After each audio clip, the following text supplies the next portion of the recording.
In Latin America, about 996 million people do not have access to healthcare due to economic purposes, and around 137 million do not pursue healthcare because of geographical reasons.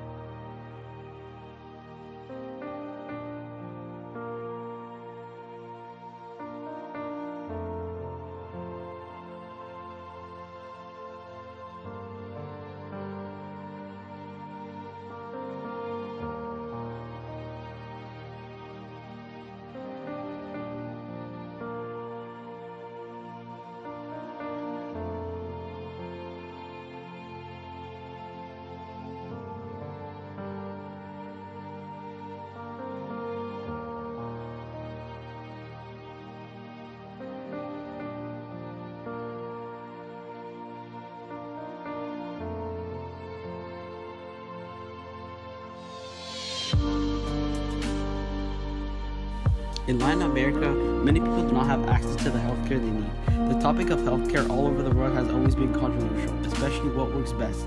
But the healthcare in Latin America is a clear outlier. Types of healthcare have been changed over many years in every country due to the rapid modifications of political power, as well as the level of successfulness in each form of healthcare. Since the 90s, the World Health Organization, or WHO, has urged countries in Latin America to consider taking on universal healthcare coverage. Up until the middle of the 20th century, the healthcare systems in Latin America were very much identical.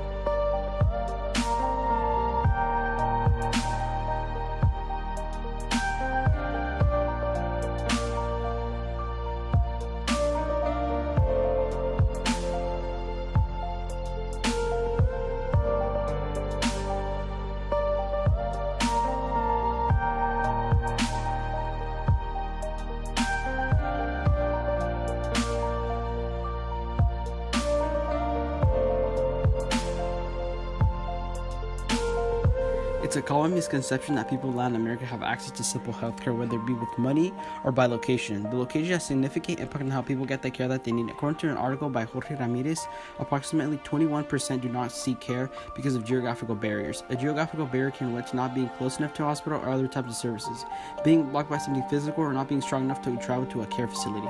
This has changed how many people get healthcare, because this is roughly 138 million people who can not get the healthcare that they need.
Government funding is not only low, but the distribution of products is mainly focused on capital cities and other surrounding groups. Where people live affects their ability to get health care, as well as the care that they get when they're in the hospitals. Even if there is sufficient enough care, the cost of healthcare is often too high for most people to pay for. Currently, health systems finance their services based off illnesses, says Dr. Jorge Ramirez. This system is not ideal because it encourages sickness and not health. The resources will have to increase as more people get sick, meaning that amount of funding needed will not always be available.